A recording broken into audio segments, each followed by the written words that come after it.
Welcome. Thank you, Leopold, for being with us today. I, for one, have been massively looking forward to this session, having worked with you previously and gained just some startling insights into various thought processes and approaches, and probably a bit of an accelerator on my progress and kind of bringing ideas and thoughts together.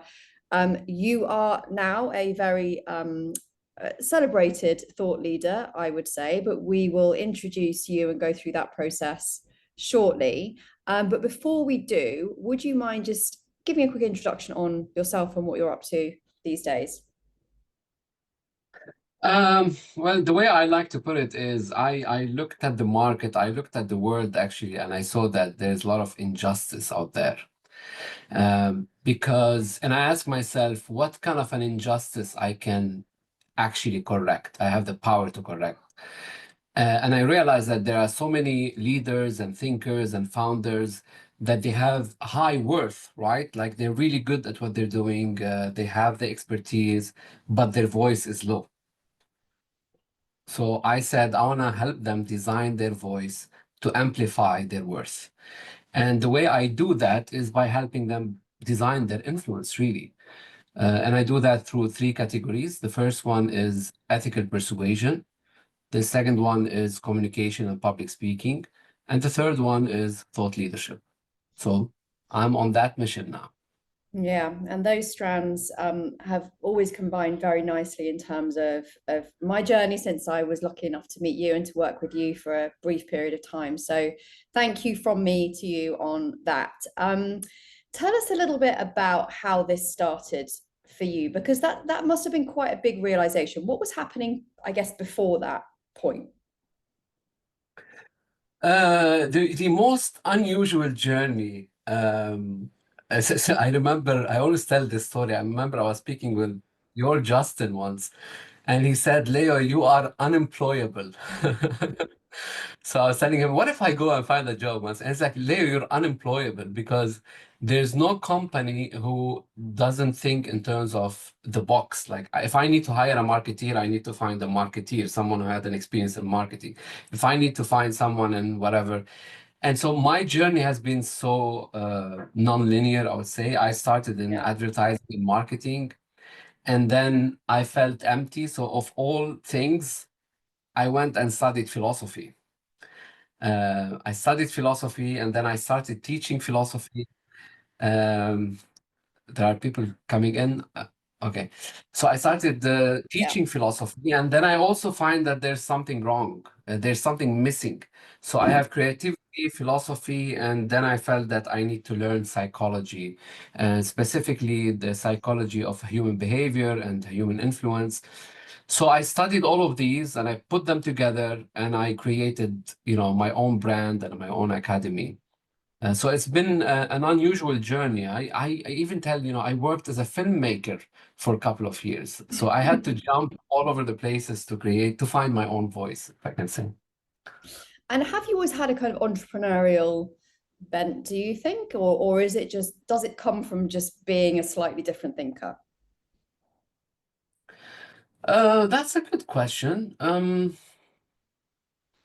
I don't think it's necessary to be entrepreneurial to have a non-linear approach, although it helps for sure. But I think it's really about a choice. So there's no right and wrong here. It's a choice. Some people would like to master one thing and go for it. Yeah. I was always actually inspired by Leonardo da Vinci. He's my all-time hero. And I always ask myself, how can I learn his technique of integrating all these ideas? So if I had to live a fulfilled life, it would be uh, along the lines of Da Vinci in terms of always being curious and integrating ideas and doing things with them. Who's been your sort of favorite person, if you can share, that you've worked with? Because I know that you now are, on stages all over the world. You mentioned to me when we caught up about this session that you had something like 12 different speaking opportunities in the next few weeks, which is pretty incredible. And you work obviously one-to-one as well with senior executives and so on, as I mentioned in the write-up for this. Is there someone that stood out or an experience that stood out for you since you've been doing this work? Oh, a lot. I mean, I can give you, obviously, I cannot share names, but I can give you an example from people who I have a client actually. She's a VP audit and governance. And she, for example, she never had to go on stage. She never had to learn how to influence people. She's an introvert, right? She's very smart, but she's backstage. And last session, she told me something. I'm actually writing a post about it now. She's like, Leo, you know what? It's so lonely at the top. When you are a leader, it's so lonely. And I'm so thankful that actually I get to have not a coach or a trainer or a mentor, but someone who can think with me, right? Mm, Just a thinker who can think with me and help me challenge myself and not just say yes for everything, and give me these tools that I never had learned in business schools. So that could be one example. Another example, I'll give you someone famous. I don't know if you guys know Jeremy Irons, Sir Jeremy Irons, the actor. Yep. So I had an experience once with Jeremy Irons, and I was a creative director. I never forget that. I was a creative director. I wrote a script for him. We brought him to for a commercial for Chivas Regal, and we were looking for a filmmaker, and he didn't like any of the interpretation of the filmmakers. So I sat with him and I told him, you know what? I always listen to Audible, and I love it when you are the one who's recording the stories because Mm, he has a beautiful voice. And I told him, you know what? Your brand is your voice. I don't want any interpretation and CGI and everything. I just want your voice. So he looked at everyone. He said, I don't want any director. I want him. And that's how I started my journey.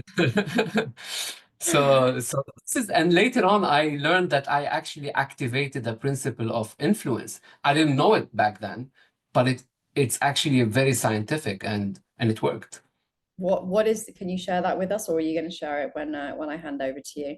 Yeah, I can share it now. So it's a very simple, it's deceptively simple, which is it's called the principle of liking. So if you think about it, we are more likely to work with people whom we like, Yeah. right? So the old adage is the most important thing, for example, for a salesman is to get your client to like you, Mm, right? Because if they like you, they're more likely to buy from you. I realize that's not true. The number one thing is you have to find something in them to like. mm, You see? And when you find that, you raise it to their awareness.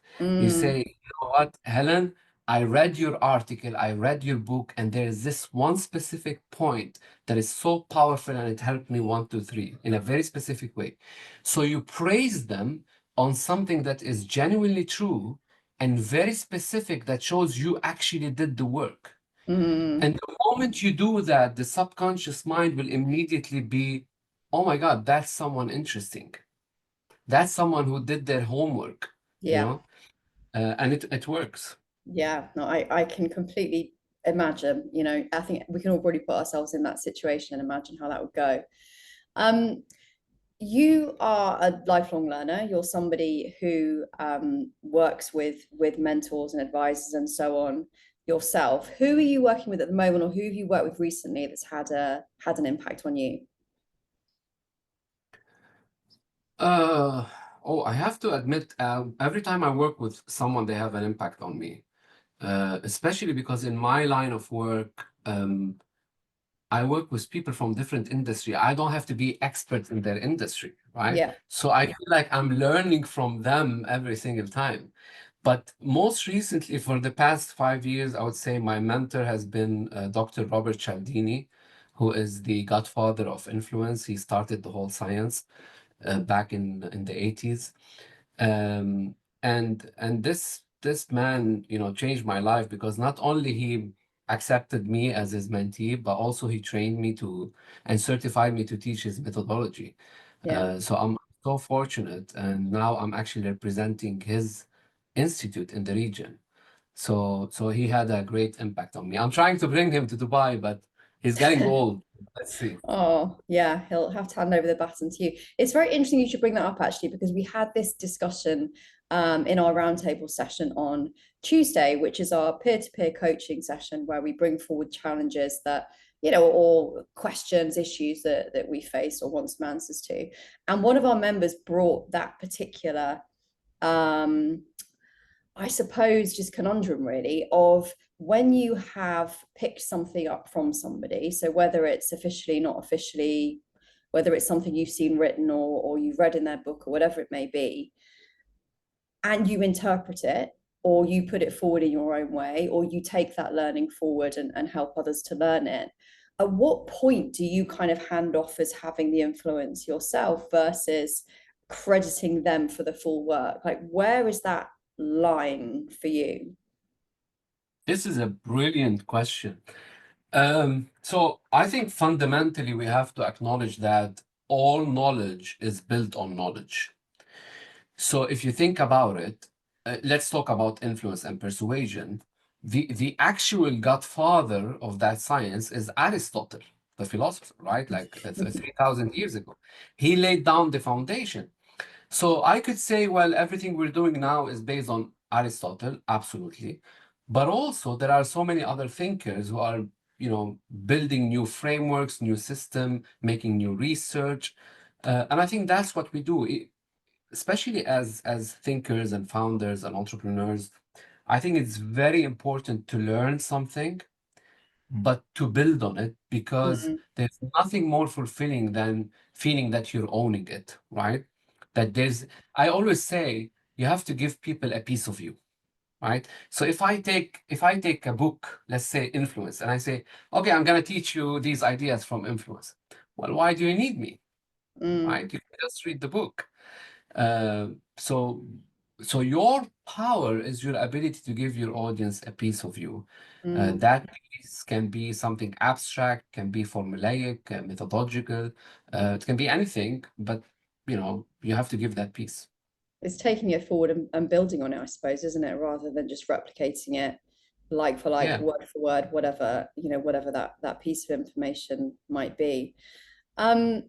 You obviously work with people who are, both entrepreneurs and executives.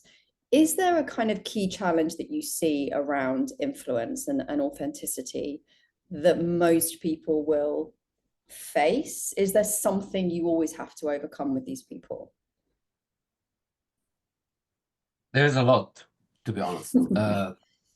There's a lot because one, I think there's a lot of information overload. So Mm, if we go on LinkedIn or social media, we see so many opinions, and so we take these nuts and bolts and we think we know them, we know the ideas, but actually we don't, right? So you have that one challenge. The other challenge, I would say, um, you have to discover how to categorize the problem you're dealing with. And this is a big thing when it comes to influence, because you're dealing with humans, and humans mm, sometimes are unpredictable. And we'll see today, like one of the best exercise I like to do is before you start solving the problem, you have to identify which category does the problem belong to. For example, is it a problem of relationship, a problem of uncertainty, of action? Like, what's the category of that problem? And most people don't know that. But when you do that, your whole approach changes. yeah, that's very interesting. I will be interested to go through that exercise myself because I've never thought of it like that. And that's exactly why I wanted to bring you on here, because when whenever I talk to you, you help me see around corners, right? You help me see the things that perhaps are not super obvious. Um, is there, and I'm going to hand over to you very shortly, but is there, just to wrap up really, one thing that you would like to achieve in the next kind of 5 years or so? You've made incredible progress in a very short time, I feel. What's your kind of next big step? I have a lot, I would say, but there's one thing I'm always thinking about is I want to build something very similar to TEDx for the region, but not just for speakers, but a platform to help people have a voice, even if they're not top-notch speakers or communicators, whatever. But I feel sometimes very angry because there are so many people who they deserve to be seen, they deserve to be heard. They actually have moral ideas, and we don't hear them. You only hear about them in conversations and amongst friends. But you look out there, they don't have presence, they don't have Yeah. impact. So I'm thinking of how can I create a platform to amplify their voices. And do you feel that's partly because of the overwhelm that you mentioned? Something I come across a lot, obviously, is imposter syndrome, which I have a number of different opinions about. But certainly just this kind of, well, no one wants to, who's going to listen to me anyway? The market's saturated. There's a billion people on LinkedIn. How am I going to cut through? Where do I start? Um, is that the problem that you're solving, or is it something else? Well, if you think about the problem, I'm gonna be brutally honest. The problem is we actually rarely know how to judge and evaluate an idea, right? So, for example, if I'm super famous, if I'm a celebrity, and I go and say X, more likely you will say, yeah, well, Leopold is very famous. He wrote these 7, 8 books, and he's right. And we can see it all over again, and so I think that's why you always have two sides, but you don't have a side that actually is challenging these two sides. You Mm, see it in the debate on AI, for example. It's very straightforward. Some people saying AI will take your job. Others are saying no, AI will help you, build with it. But there's no depth in how we're evaluating ideas, and that's mm. that's what I want to help um, do. That would be incredibly valuable, I think, I mean, it would stop a lot of wasted time as well, wouldn't it? And a lot of heated debate, I think. Yeah, yeah. We're starting actually a debate platform on the 22nd, so I hope that goes well. It's Oh, it's like a wow. protocol. Okay. Well, share the link in the group, and I'm sure there'll be some very active members that will be keen to get into that. Um, Sure. Thank you for that kind of brief wind around you, what you do, how you do it, and some of your thought processes. I'm going to hand over to you now because I know you have a session that you want to take us through, and I'll allow you to introduce that. So if everybody just wants to make sure their cameras, mics, whatever are off, and Leopold, I think you should be able to share your screen if you need to as well. Yeah, before I do that, I wanna make that as Mm. conversational as possible. So I wanna ask everyone here, can you write in the chat 1 or 2 words? Who are you? Obviously not your name. Like, if I ask you, who are you? How would you identify yourself?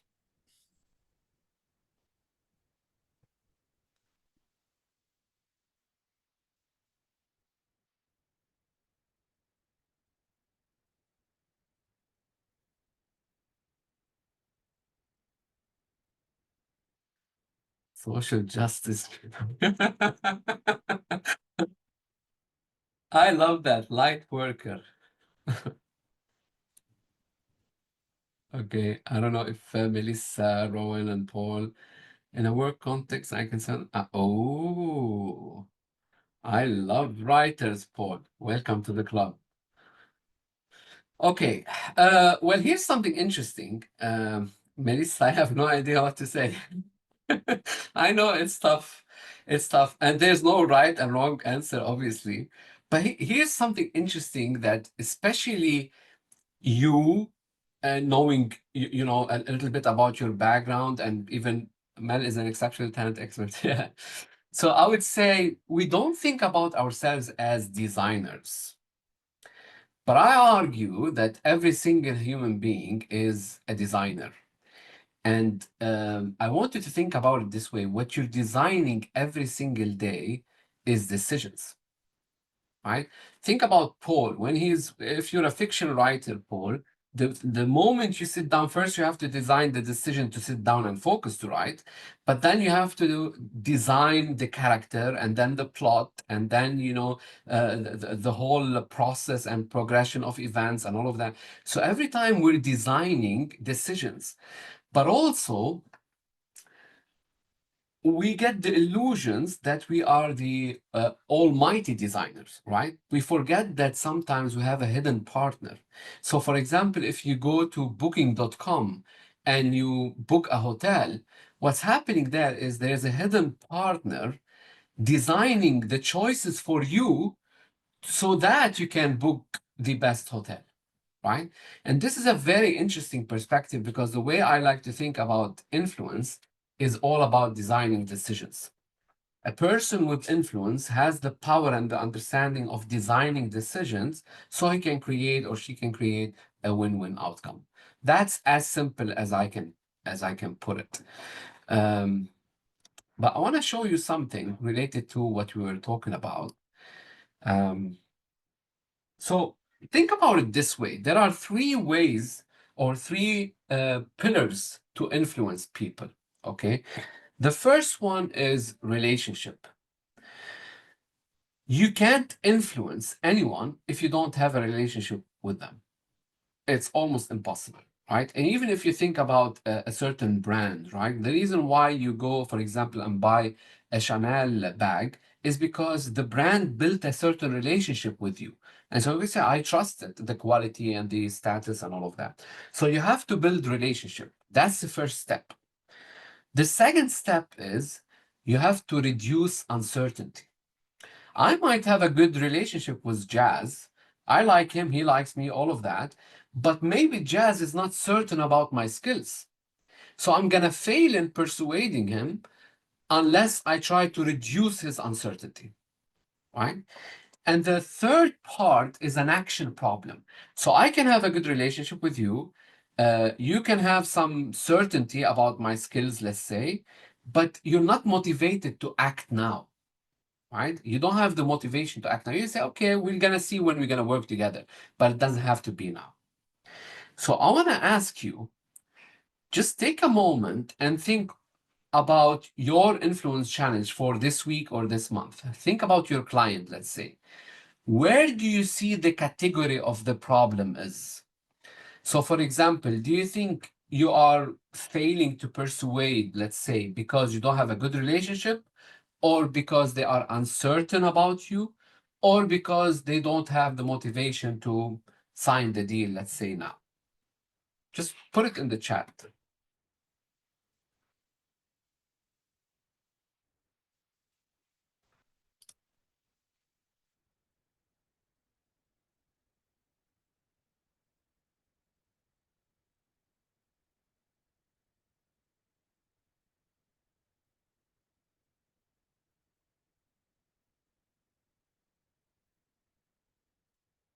So we have relationship, uncertainty, and motivation.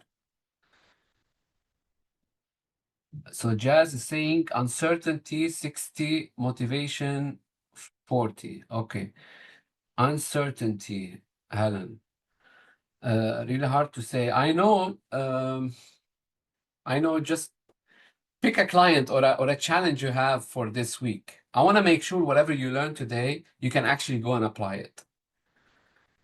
So Melissa is more on the relationship side. Okay. All right. So you're making this hard on me. I was hoping, I was hoping we have more people saying different things, less different things, but it's okay. We'll move from there because I want to show you. I want to pick one actually and teach you how to do it. So these are the 7 principles of persuasion. I'm going to go through them very quickly, and then I'm going to show you how they fit the core model of uncertainty, relationship, and motivation. So the first principle is reciprocity. It's very simple. It's people feel obliged to return what they receive. So for example, if Twanai today invited me to her birthday, I'm going to feel somehow obliged to invite her to mine, right? Because she invited me. So I'm going to feel obliged to repay that favor. Now, I have free will. I might say, I don't want to, but guess what will happen? Tuanai and I will never talk again, right? So that's the principle of reciprocity. Again, it's from a very basic perspective. Liking, we talked about it, right? You want to deal with people who like you and whom you like. And that's why sometimes when we get frustrated with clients, one of the best exercise to do is actually try to find something to like in them, because that will help you influence their decision. The third is unity. This is a very powerful principle, and you can see it in football, right? Like if you're a football fan, there's nothing logical about why would you cheer for Bayern Munich or Manchester United or Manchester City or what have you, right? But we have that sense of unity because we feel we belong to them. And definitely successful, like Warren Buffett mastered that principle. Social proof, and this term actually that we all use is coined by Dr. Cialdini. And it's really simple. When we go to booking.com, let's say, and we see that many people are reserving this room, they rated it 5 stars. This is a social proof. This is evidence of what other people say about something. So this is important because what other people are saying about you, right? So for example, I'll jump here and give this example here. Authority, right? So if you think about it, we all rely on authority. We all go to the doctor, and when we see someone wearing the white robe, we feel relaxed because he or she is going to give us a solution. But also, today, in that context, Helen is the authority, right? And Helen is introducing me in a very nice way. So I gained from that authority that Helen is giving me, you see? And we all need that, and we should all give that to other people. There's nothing more powerful than, for example, introducing other people in a good way, because you connect authority and reciprocity. So Helen just gave me a gift now, which is reciprocity, of me being here and introducing myself and my work. You see? That's the power of a community, by the way. The sixth one is consistency. This is one of my favorite because it's about finding evidence of what people themselves had said. So, for example, if you are trying to persuade a client and you go to their website and you see that they are really stressing on the importance of creativity, let's say. So the first thing you should do is remind them that their key value is creativity. So you use their words to persuade them. Okay? I know they sound basic now, but I can't do a lot in 20 minutes. And the last one, which probably you can't see here, but let me put it this way. Can you see my screen? Yeah. Okay. The last one is scarcity. And scarcity, we all like it. If you get excited on Black Friday, then you know what scarcity is, right? The reason why we go crazy on Black Friday is because in our mind, there's less of it, right? This TV, this whatever is at a certain price for a limited time in a limited quantity, right? Now, the power here is how we create scarcity. How especially valuable for us as founders and executives and entrepreneurs, how we bundle our products in a way that they become scarce, especially if we don't have a very powerful differentiator against the competitor. Now, I'm going to show you one more thing, then see if you have any question. Now, here's the power. I don't know why this is quitting. You can see my screen, Helen, right? Yeah, I can see it now. Yeah. Okay. Now look at the power of the core model. This says if your problem is of a relationship, then you have to activate the principle of reciprocity, liking, and unity. So this week, for example, if you say, I'm not being able to close that deal because I don't have a good relationship with my client, then these are the principles that must be activated. If you have a good relationship, but you feel that they're not certain about you, there's a lot of competition, whatever, then you have to activate social proof and authority. And if that's not the case, if the case is motivation, they like you, they see your authority, they see your value, but they're not signing the deal, they're not acting now. This is where you activate consistency or scarcity. Now, this changes everything. Because now, before I jump into solving any problem, I will sit down and analyze my case in a way, so my case actually is relationship, or no, it's actually motivation and action. You see, now I have a better categorization of the problem itself before even going into the details of the problem. So I want to stop here, see if you have question of if it makes sense.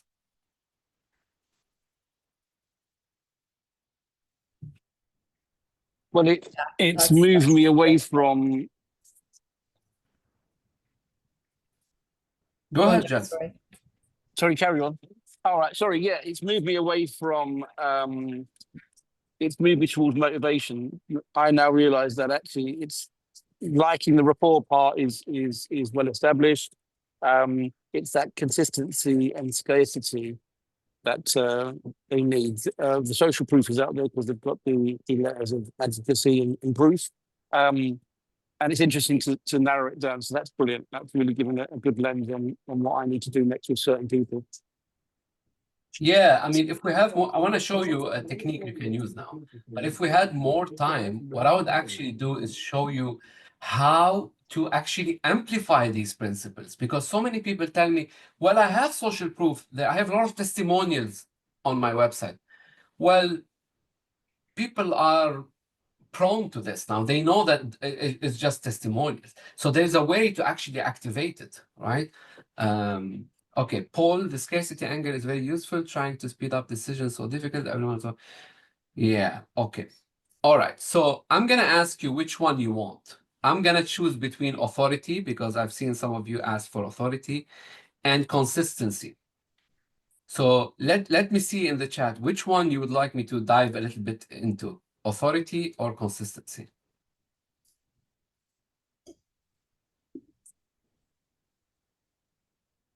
Authority.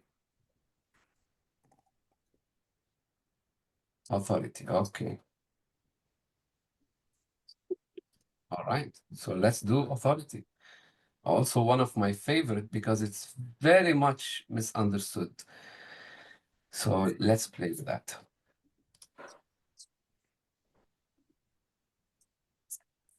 Jazz contrarian. Okay, here you go. So authority is very simple. It's a principle that we actually rely on people with superior knowledge and wisdom. And I want you to think about it this way. For me, at least, the plumber is a person of authority. Why? Because he has the expertise that I don't have. My wife keep laughing at me that I can barely change a light bulb, you know? So whoever changes that light bulb is the person of authority. So you don't have to have credentials or be a doctor or what have you to be a person of authority. I want to show you an interesting case of jaywalking. You know, they did a study where the first week they asked a man wearing a jeans to jaywalk and break the law. The second week to wear a suit. So what do you think the result were? Just open the mic and share with me. What do you think the result were? Did people follow the man in the jeans or the suit? Probably the suit. The suit. Yeah, well, here's The the man in the shocking. jeans. The man Here's the in the jeans shocking, got actually. tasered. Yeah. Well, imagine that just because a man is wearing a suit, 350% more people followed him, right? And this is not an error in our humanity or something. It's because of a very scientific thing that we can talk later about it called system 1 and system 2, that people are looking for shortcut, and the man wearing the suit is creating that shortcut in their minds that I'm a person of authority. So without thinking, we follow him, right? And that's why, you know, we have to keep our mind open for these cues that are trivial, sometimes superficial, but they're important. Okay. Now, here's a brilliant study, and I want you to focus here because if you understand this, it will change everything in the way you approach your client. So they did a brain scan on people, on couples, and they asked them to talk about their financial situation. So you just imagine the situation. They started talking about their mortgage loan, and then the school fees, and then the vacation, and then the saving, and, right? And after 5 minutes, here's what happened to their brain.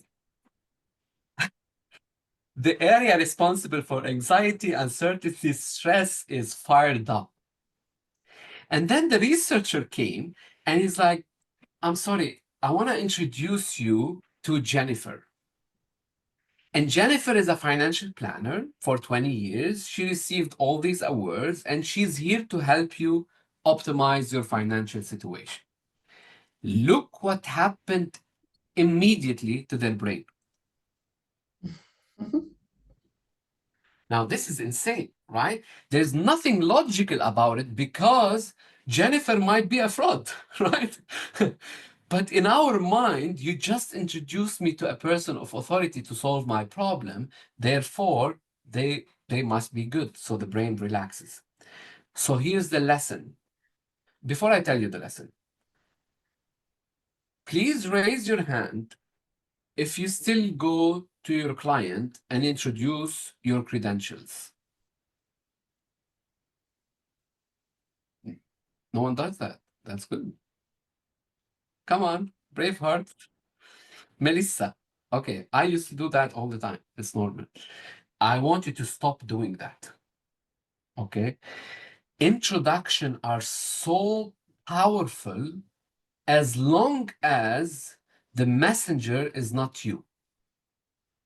So never go to a client and introduce yourself. And that's why, if you notice, when Helen asked me to introduce myself, I didn't introduce myself in the conventional way. I had to tell you a certain story. Why? Because imagine I come here and I say, well, guess what? I studied this and I have all these, accreditation and certification and doctorate and all of that. You go, oh, who's that arrogant person, right? And the mistake we do when we go present usually to our client is we tell, hey, here's my credential. Here's our approach. Here's what we do. And in his mind, he's saying, I don't care. I have a problem. I want you to solve it. You see? So my advice to you is always either send your introduction beforehand or ask someone of authority or someone who knows that client to introduce you. Make sense? Yeah? Okay. Do we have time for one more tool, Helen? Or Yeah. yeah? Okay.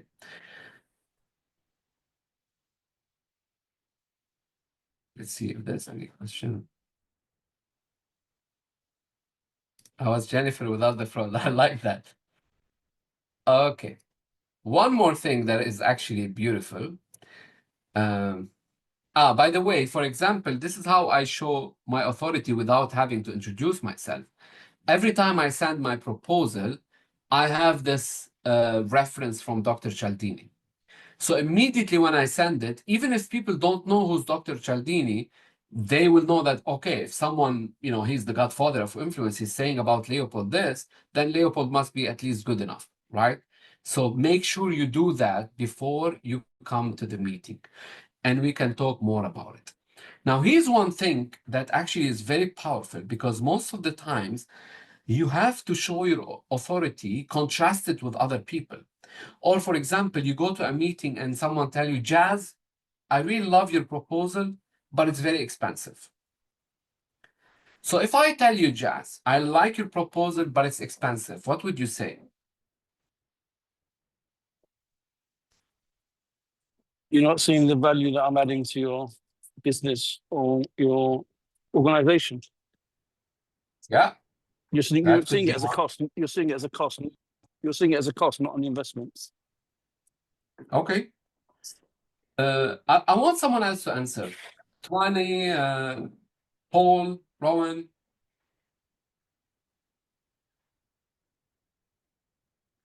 we talked a little bit about this earlier in the week, and the possibility of just literally walking away and just saying, at least giving it a go and let them stew for a week or two.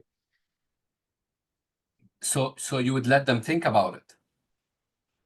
Potentially, yeah. I'm not sure how brave we all are, but we did talk about knowing when to just walk away, close the door, move on to the next client, that sort of thing. Okay, then this will be super helpful. Okay, and I want you to actually screenshot what I'm going to show you. So the secret is to turn a negative into positive. Here's how. Always remember that when there's a drawback, a negative, like when someone tells you it's expensive, that's actually an opportunity. So acknowledge that drawback, and then immediately create contrast by saying but, by saying however, right? Immediately create contrast and immediately jump to the strongest argument. Now, there's a trick here, and which I'm going to show you. So here's an example from L'Oreal. Back then, when L'Oreal was struggling because they were an expensive product, they went on and said, we're expensive, but you're worth it. You see that? Drawback, contrast, positive. This line created 300% market share increase. Now, mind you, the couple of months before, they had the same line, but they said, we're expensive, but it's worth it. Nothing happened. And so this is to go back to you, Jazz. The positive part should not be about you, but about them. So if you say, yeah, I'm expensive, but we're valuable, or you're looking at the cost, you're not looking at the value, you are being defensive. You have to turn it to them. We're expensive, of course we're expensive, but you will gain this. You will fill in the blank, right? So the technique here is to find the real benefit and turn it to them immediately in one line. Here's another example from Avis, Rent-A-Car. They said, yes, absolutely, we're number 2, but we try harder. So they were competing with Hertz, and they launched this campaign, and guess what? 700% market share increase. 700%. To the point that when Avis became number 1, they kept saying, but we act like number 2. Do you see that? And so that's the power of changing from a drawback to a strong argument. And I would love to help you now, immediately, if you have something, a specific case, on how you can do it. Last example, which is fun, from Fairmont, Canada. One of my colleagues, actually, he called and they put him on hold. And he expected that they would say, your call is very important to us, blah, blah, blah, which is what we hear every day. And you'll be connected when it's your turn in the queue, right? Instead, because they are trained properly on persuasion, here's what they said. Unfortunately, we've had to put you on hold, but you can take comfort in knowing you're on hold for Canada's only 5-star resort and spa. Now, when you read it, you say, come on, it's not logical. But the mind immediately relaxes because you just comforted me, right? And you also raised social proof. You're like, yeah, I'm the, and scarcity. I'm the only 5-star spa in Canada. You see?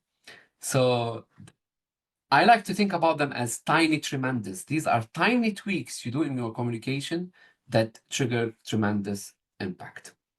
Okay, I want to hear from you.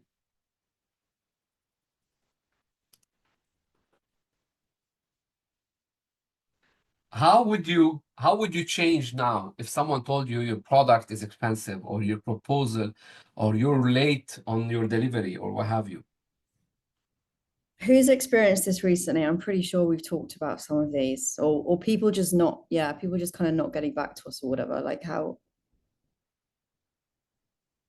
Mel, Jazz, Rowan, pretty sure you've had some. I can give you an Yeah. example. I think that happened with me. Yeah, go ahead. I think, I, th- I think for me, it's reminding people of the solutions we're bringing to the table. Like, what benefit are we bringing them? Like you said, we spin it back to them. Is they came to me with a problem, and this is how this is the courage we're going to use to resolve that problem. And then the bite bit is right. We've got to commit to it, which means we've got to put resources and money behind it, and that has to go further up a chain of command. We may not be in the room when we're having these conversations, but to really amplify those benefits to them in committing. To say that you will be in this position at the end of the journey. Yeah, and I want to highlight something here, Jazz, that most of the times we all know the power of benefits and speaking in result-driven outcomes. However, we forget about the drawbacks. So the principle of authority says you have to tell the drawback, right? Even I teach that in storytelling. You have to start with the pain, with the drawback, with the mistake. I failed at this, however, and then you bring in the strongest point.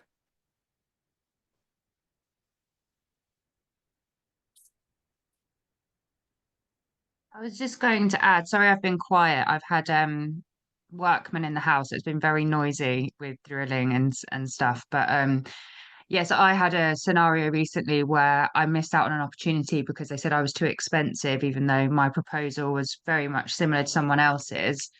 And I think the two things that have come out for me on this call is I probably haven't been spending enough time really building that relationship with my clients before kind of going into solutions.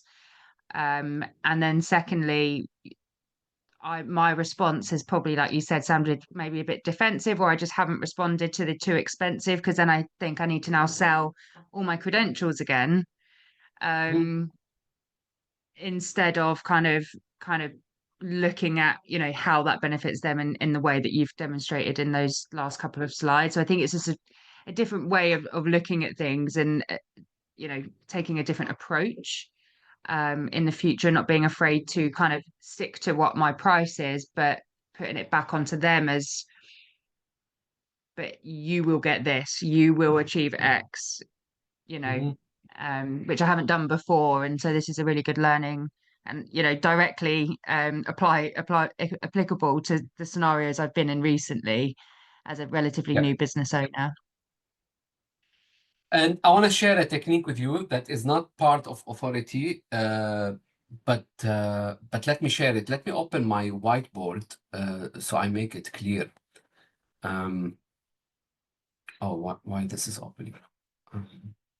Stop.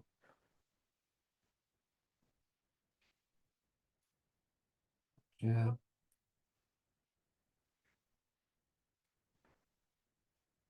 That was open. We could see that.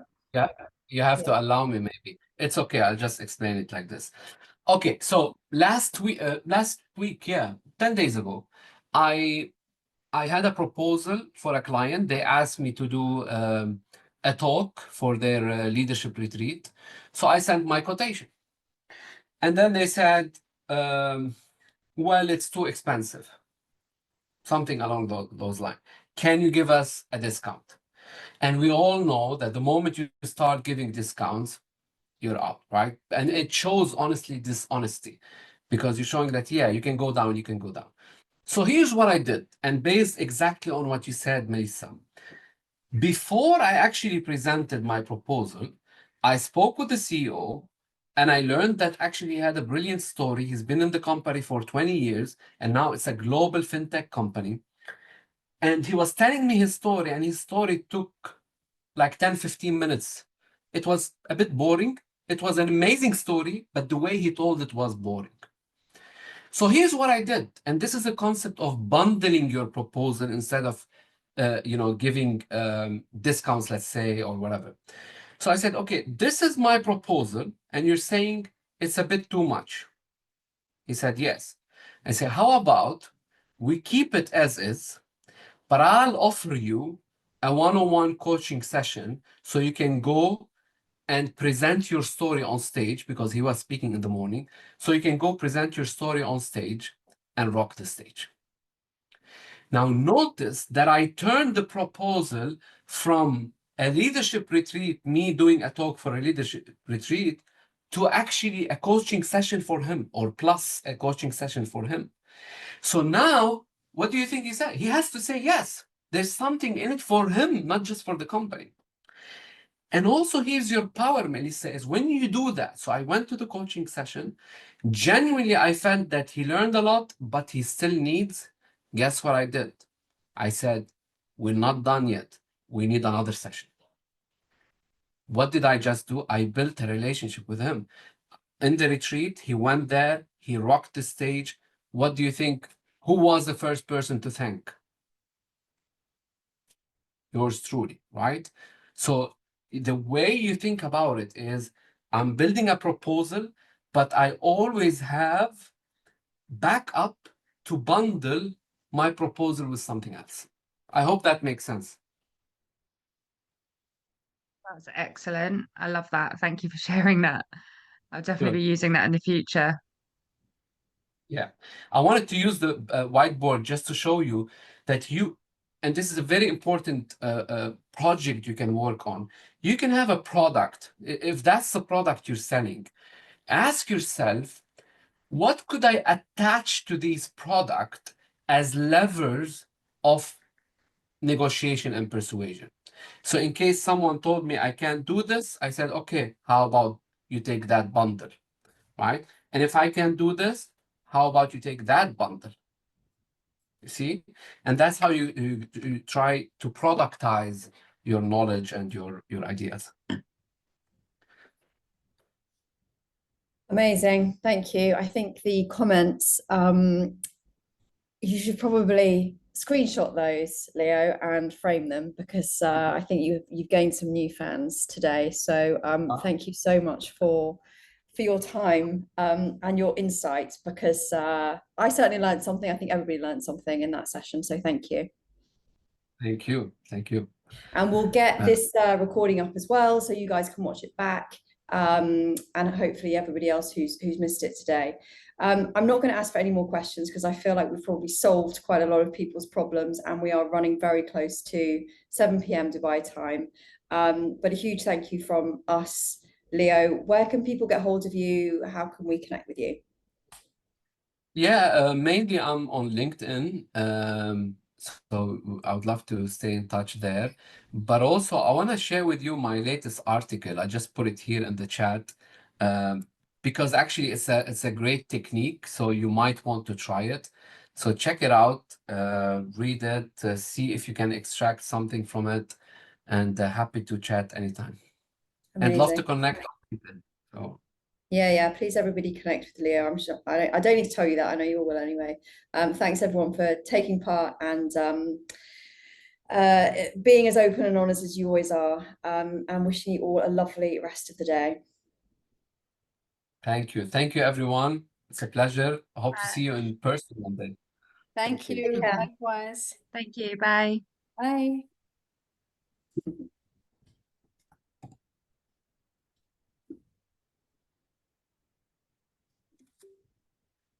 All right. Thank you, Oh, Anna. amazing. That was great. I love it. I love these sessions as much as they do, because I'm always absorbing something new and learning something new.